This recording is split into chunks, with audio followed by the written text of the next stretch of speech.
अभी आप सुनने जा रहे हैं प्रेमचंद द्वारा लिखित कहानी बड़े घर की बेटी। मेरा नाम मनोज भाटिया है।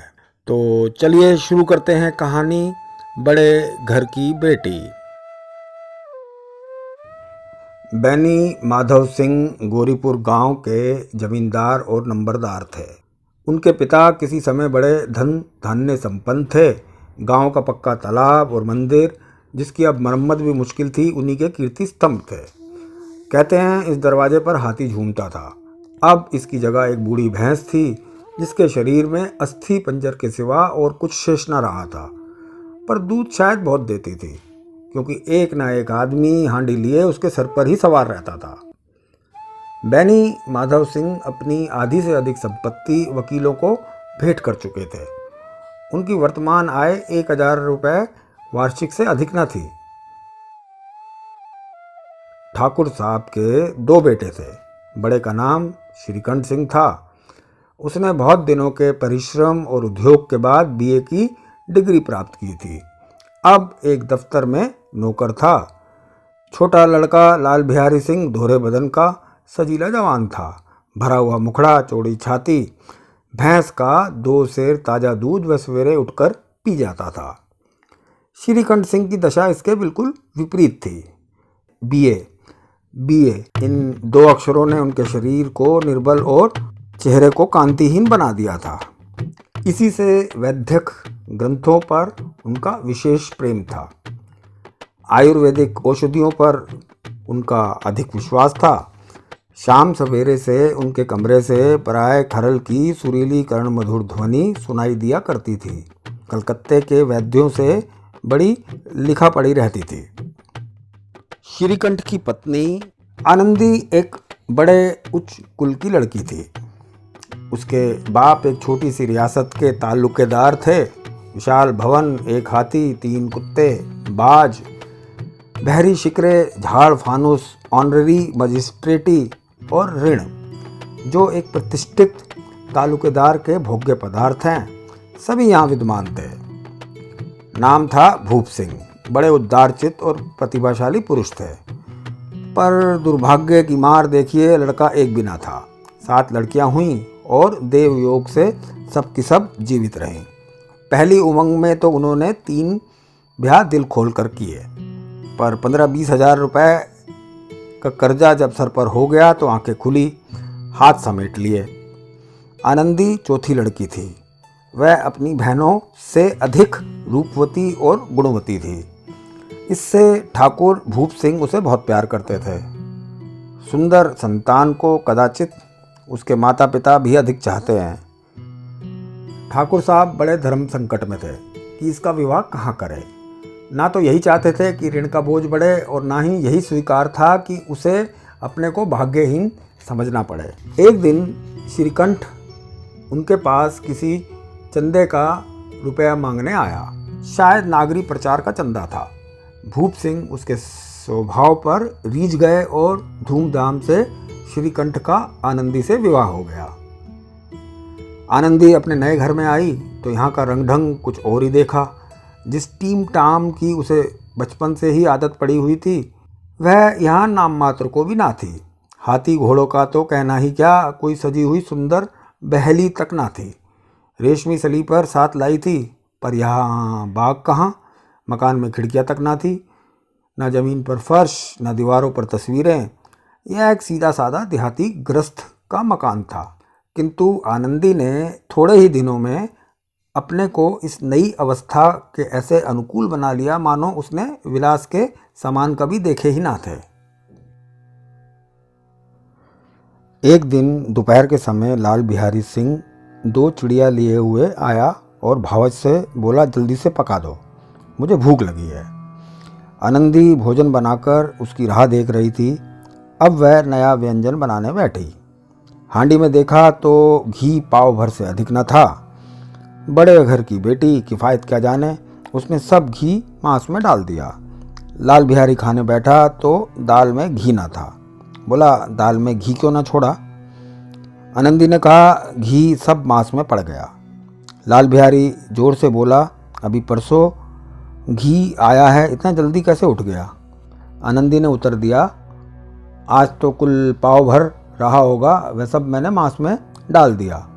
जिस तरह सूखी लकड़ी जल्दी से जल उठती है, उसी तरह क्षुधा से बावला मनुष्य जरा सी बात पर तिनक जाता है। लाल बिहारी को भावच की यह ढिठाई बहुत बुरी मालूम हुई। तिनक कर बोला, मैके में तो चाहे घी की नदी ही बहती होगी ना। स्त्रियां गाली सह लेती हैं, मार भी सह लेती हैं, पर मैके की निंदा उससे नहीं सही जाती। आनंदी मुंह फेर कर बोली, हाथी मरा भी तो 9 लाख का, वहाँ इतना घी तो नित्य नाई कहार खा जाते हैं।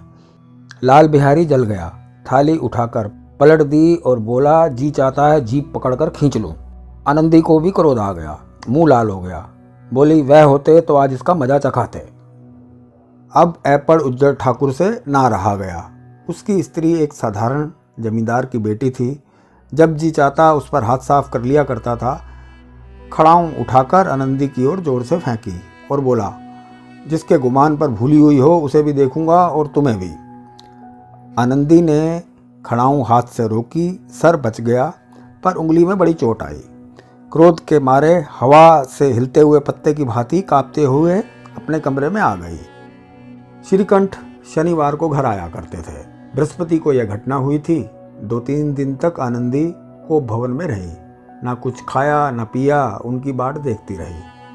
अंत में शनिवार को वह नियमानुकूल संध्या समय घर आए और बाहर बैठकर कुछ इधर उधर की बातें, कुछ देश काल संबंधी समाचार, कुछ नए मुकदमों आदि की चर्चा करने लगे। यह वार्तालाप 10 बजे रात तक होता रहा। गांव के भद्र पुरुषों को इन बातों में ऐसा आनंद मिलता था कि खाने पीने की भी सुधि न रहती थी। श्रीकंठ को पिंड छुड़ाना मुश्किल हो जाता था।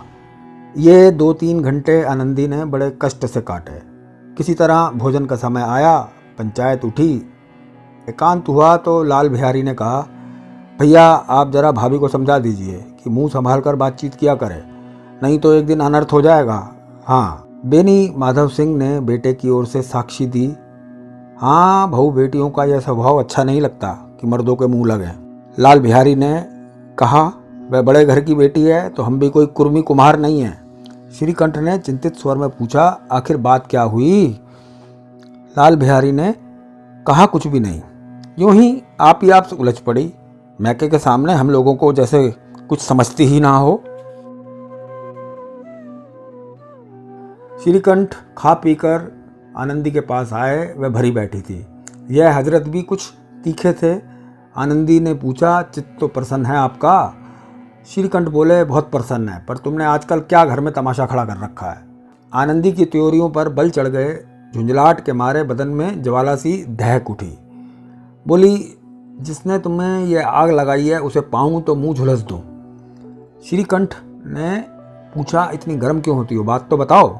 आनंदी, क्या कहूँ, यह मेरे भाग्य का फेर है, नहीं तो गवार छोकरा जिसको चपरासीगिरी करने का भी शौर नहीं, मुझे खड़ाऊं से मार कर यूं ना अकड़ता।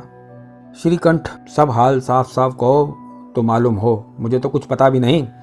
आनंदी, परसों तुम्हारे लाडले भाई ने मुझसे मांस पकाने को कहा। घी हांडी में पाव भर से अधिक ना था, वह सब मैंने उसमें डाल दिया। जब खाने बैठा तो कहने लगा, दाल में घी क्यों नहीं है? बस इसी पर मेरे मैके को बुरा भला कहने लगा। मुझसे ना रहा गया। मैंने कहा, वहाँ इतना घी तो नाई का हर खा जाते हैं और किसी को जान भी नहीं पड़ता। बस इतनी सी बात पर इस अन्यायी ने मुझ पर खड़ाऊं फेंक मारी। यदि हाथ से ना रोक लेती तो सर फट जाता। उसी से पूछो मैंने जो कुछ कहा है वह सच है या झूठ। श्रीकंठ की आंखें लाल हो गई। बोला, यहाँ तक हो गया इस छोकरे का यह साहस। आनंदी स्त्रियों के स्वभाव अनुसार रोने लगी, क्योंकि आंसू उनकी पलकों पर रहते हैं। श्रीकंठ बड़े धैर्यवान और शांत पुरुष थे। उन्हें कदाचित ही कभी क्रोध आता था। स्त्रियों के आंसू पुरुषों की क्रोधांगनी को भड़काने में तेल का काम देते हैं। रात भर करवटें बदलते रहे। उद्विग्नता के कारण पलक तक ना झपकी। प्रातःकाल अपने बाप के पास जाकर बोले, दादा अब इस घर में मेरा निभाना होगा। इस तरह की विद्रोहपूर्ण बातें कहने पर श्रीकंठ ने कितनी ही बार अपने कई मित्रों को आड़े हाथों लिया था, परंतु दुर्भाग्य आज उन्हें स्वयं वे ही बातें अपने मुंह से कहनी पड़ रही हैं। दूसरों को उपदेश देना भी कितना सहज है। बेनी माधव सिंह घबरा उठे और बोले, क्यों, क्या हुआ? श्रीकंठ, इसलिए कि मुझे भी अपनी मान प्रतिष्ठा का कुछ विचार है। आपके घर में अब अन्याय और हठ का प्रकोप हो रहा है। जिनको बड़ों का आदर सम्मान करना चाहिए वह उनके सर चढ़ते हैं। मैं दूसरे का नौकर ठहरा, घर पर रहता नहीं। यहाँ मेरे पीछे स्त्रियों पर खड़ाऊँ और जूतों की बौछारें होती हैं। कड़ी बात तक चिंता नहीं, कोई एक की दो कह ले, वहाँ तक तो मैं सह सकता हूँ, किंतु यह कदापि नहीं हो सकता कि मेरे ऊपर लात घूसे पड़े और मैं दम न मारूं। बेनी माधव सिंह कुछ जवाब न दे सके। श्रीकंठ सदैव उनका आदर करते थे। उनके ऐसे तेवर देखकर बूढ़ा ठाकुर अवाक रह गया। केवल इतना ही बोला, बेटा तुम बुद्धिमान हो और ऐसी बातें करते हो। स्त्रियां इस तरह घर का नाश कर देती हैं, उनको बहुत सिर पर चढ़ाना अच्छा नहीं है। श्रीकंठ, इतना मैं जानता हूँ, आपके आशीर्वाद से ऐसा मूर्ख नहीं हूँ। आप स्वयं जानते हैं कि मेरे ही समझाने बुझाने से इसी गांव में कई घर संभल गए, पर जिस स्त्री की मान प्रतिष्ठा का ईश्वर के दरबार में उत्तरदाता हूँ, उसके प्रति ऐसा घोर अन्याय और पशुवत व्यवहार मुझे ठीक नहीं लगता। आप सच मानिए, मेरे लिए यही कुछ कम नहीं है कि लाल बिहारी को कुछ दंड नहीं देता। अब बेनी माधव सिंह भी गरमाए, ऐसी बातें और ना सुन सके। बोले, लाल बिहारी तुम्हारा भाई है, उससे जब कभी भूल चूक हो उसके कान पकड़ो। लेकिन श्रीकंठ, लाल बिहारी को मैं अब अपना भाई नहीं समझता। बेनी माधव सिंह, इस स्त्री के पीछे? श्रीकंठ, जी नहीं, उसकी क्रूरता और अविवेक के कारण। दोनों कुछ देर चुप रहे। ठाकुर साहब लड़के का क्रोध शांत करना चाहते थे, लेकिन यह नहीं स्वीकार करना चाहते थे कि लाल बिहारी ने कोई अनुचित काम किया है। इसी बीच गांव के और कई सज्जन हुक्के चिलम के बहाने वहां आकर बैठ गए। कई स्त्रियों ने जब यह सुना कि श्रीकंठ पत्नी के पीछे पिता से लड़ने को तैयार हैं तो उन्हें बड़ा हर्ष हुआ। दोनों पक्षों की मधुर वाणियां सुनने के लिए उनकी आत्माएं तिलमिलाने लगी। गांव में कुछ ऐसे कुटिल मनुष्य भी थे जो इस कुल की नीतिपूर्ण गति पर मनी मन जलते थे। वह कहा करते थे, श्रीकंठ अपने बाप से दबता है इसलिए वह दब्बू है, उसने विद्या पढ़ी इसलिए वह किताबों का कीड़ा है। बेनी माधव सिंह उसकी सलाह के बिना कोई काम नहीं करते, यह उनकी मूर्खता है। इन महानुभावों की शुभकामनाएं आज पूरी होती दिखाई दी। कोई हुक्का पीने के बहाने और कोई लगान की रसीद दिखाने आकर बैठ गया। बेनी माधव सिंह पुराने आदमी थे, इन भावों को ताड़ गए। उन्होंने निश्चय किया, चाहे कुछ ही क्यों ना हो, इन द्रोहियों को ताली बजाने का अवसर ना दूंगा। तुरंत कोमल शब्दों में बोले, बेटा मैं तुमसे बाहर नहीं हूँ, तुम्हारा जो जी चाहे करो। अब तो लड़के से अपराध हो गया। इलाहाबाद का अनुभव रहित झल्लाया हुआ ग्रेजुएट इस बात को ना समझ सका। उसे डिबेटिंग क्लब में अपनी बात पर अड़ने की आदत थी। इन हथकंडों की उसे क्या खबर। बाप ने जिस मतलब से बात पलटी थी वह उसकी समझ में ना आई। बोला, लाल बिहारी के साथ अब इस घर में नहीं रह सकता। बेनी माधव, बेटा बुद्धिमान लोग मूर्खों की बातों पर ध्यान नहीं देते। वह बेसमझ लड़का है, उससे जो कुछ भूल हुई उसे तुम बड़े होकर क्षमा करो। श्रीकंठ, उसकी इस दुष्टता को मैं कदापि नहीं सह सकता। या तो वही घर में रहेगा या मैं। आपको यदि वह अधिक प्यारा है तो मुझे विदा कीजिए, मैं अपना भार आप संभाल लूँगा। यदि मुझे रखना चाहते हैं तो उससे कहिए, जहाँ चाहे चला जाए। बस यह मेरा अंतिम निश्चय है। लाल बिहारी सिंह दरवाजे की चौखट पर चुपचाप खड़ा भाई की बातें सुन रहा था। वह उनका बहुत आदर करता था।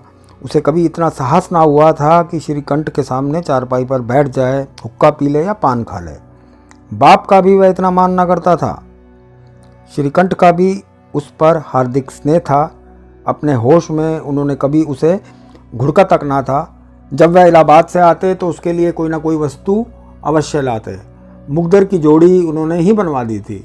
पिछले साल जब उसने अपने से ड्योढ़े जवान को नागपंचमी के दिन दंगल में पछाड़ दिया तो उन्होंने पुलकित होकर अखाड़े में ही जाकर उसे गले लगा लिया।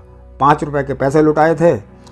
ऐसे भाई के मुंह से आज ऐसी हृदय विदारक बातें सुनकर लाल बिहारी को बड़ी ग्लानि हुई। वह फूट फूट कर रोने लगा। इसमें संदेह नहीं कि वह अपने किए पर पछता रहा था। भाई के आने से एक दिन पहले ही उसकी छाती धड़कती थी कि देखूं भैया क्या कहते हैं, मैं उनके सम्मुख कैसे जाऊंगा, उनसे कैसे बोलूंगा, मेरी आंखें उनके सामने कैसे उठेंगी। उसने समझा था कि भैया मुझे बुलाकर समझा देंगे। इस आशा के विपरीत आज उसने उन्हें निर्दयता की मूर्ति बने हुए पाया। वह मूर्ख था, परंतु उसका मन कहता था कि भैया मेरे साथ अन्याय कर रहे हैं। यदि श्रीकंठ उसे अकेले में बुलाकर 2-4 बातें कह देते, इतना ही नहीं 2-4 तमाचे भी लगा देते, तो कदाचित उसे इतना दुख ना होता। पर भाई का यह कहना कि अब मैं उनकी सूरत भी नहीं देखना चाहता, लाल बिहारी से सहा ना गया। वह रोता हुआ घर आया, कोठरी में जाकर कपड़े पहने, आंखें पोंछी, तब आनंदी के द्वार पर आकर बोला, भाभी, भैया ने निश्चय किया है कि वह मेरे साथ इस घर में ना रहेंगे। अब वह मेरा मुंह नहीं देखना चाहते, इसलिए अब मैं जाता हूँ, उन्हें फिर मुंह ना दिखाऊंगा। कहते कहते लाल बिहारी का गला भर आया। जिस समय लाल बिहारी सिंह सर झुकाए आनंदी के द्वार पर खड़ा था, उसी समय श्रीकंठ सिंह भी आंखें लाल किए बाहर से आए। भाई को खड़ा देखा तो घृणा से आंखें फेर ली और कतराकर निकल गए, मानो उसकी परछाई से दूर भागते हों। आनंदी ने लाल बिहारी की शिकायत तो की थी, लेकिन अब मन में पछता भी रही थी। वह स्वभाव से ही दयावती थी, उसे इसका तनिक भी ध्यान ना था कि बात इतनी आगे बढ़ जाएगी। वह मन में अपने पति पर झुंझुला रही थी कि यह इतने गर्म क्यों होते हैं। उस पर यह भय भी लगा हुआ था, कहीं मुझसे इलाहाबाद चलने को कहें तो कैसे क्या करूंगी। इसी बीच जब उसने लाल बिहारी को दरवाजे पर खड़े यह कहते सुना कि अब मैं जाता हूँ, मुझसे जो कुछ अपराध हुआ क्षमा करना, तो उसका रहा क्रोध भी पानी हो गया। वह रोने लगी। मन का मैल धोने के लिए नयन जल से उपयुक्त और कोई वस्तु नहीं है। श्रीकंठ को देखकर आनंदी ने कहा, लाला बाहर खड़े बहुत रो रहे हैं। श्रीकंठ, तो मैं क्या करूं? आनंदी, भीतर बुला लो, मेरी जीभ में आग लगे, मैंने कहाँ से ये झगड़ा उठाया। श्रीकंठ, मैं ना बुलाऊंगा। आनंदी, पछताओगे, उन्हें बहुत गलानी हो गई है। श्रीकंठ ना उठे। इतने में लाल बिहारी ने फिर कहा, भाभी, भैया से मेरा प्रणाम कह दो, वे मेरा मुंह नहीं देखना चाहते, इसलिए मैं भी अपना मुंह उन्हें ना दिखाऊंगा। लाल बिहारी इतना कहकर लौट पड़ा और शीघ्रता से दरवाजे की ओर बढ़ा। अंत में आनंदी कमरे से निकली और उसका हाथ पकड़ लिया। लाल बिहारी ने पीछे फिरकर देखा और आंखों में आंसू भरे बोला, मुझे जाने दो। आनंदी, कहाँ जाते हो? लाल बिहारी, जहाँ मेरा कोई मुंह ना देखे। आनंदी, मैं ना जाने दूंगी। लाल बिहारी, मैं तुम लोगों के साथ रहने योग्य नहीं हूँ। आनंदी, तुम्हें मेरी सौगंध, अब एक पग भी आगे ना बढ़ाना। लाल बिहारी, जब तक मुझे यह ना मालूम हो जाए कि भैया का मन मेरी तरफ से साफ हो गया। आनंदी, मैं ईश्वर को साक्षी देकर कहती हूँ कि तुम्हारे ओर से मेरे मन में तनिक भी मैल नहीं है। अब श्रीकंठ का हृदय भी पिघला। उन्होंने बाहर आकर लाल बिहारी को गले लगाया। दोनों भाई फूट फूट कर रोए। लाल बिहारी ने सिसकते हुए कहा, भैया, अब कभी मत कहना कि मैं तुम्हारा मुंह ना देखूंगा। इसके सिवा आप जो दंड देंगे मैं सहर्ष स्वीकार करूंगा। श्रीकंठ ने कांपते हुए स्वर में कहा, लल्लू, इन बातों को भूल जाओ, ईश्वर चाहेगा तो फिर ऐसा कभी अवसर ना आवेगा। बेनी माधव सिंह बाहर से आ रहे थे। दोनों भाइयों को गले मिलते देखकर आनंद से पुलकित हो गए। बोल उठे, बड़े घर की बेटियां ऐसी ही होती हैं, बिगड़ता हुआ काम बना लेती हैं।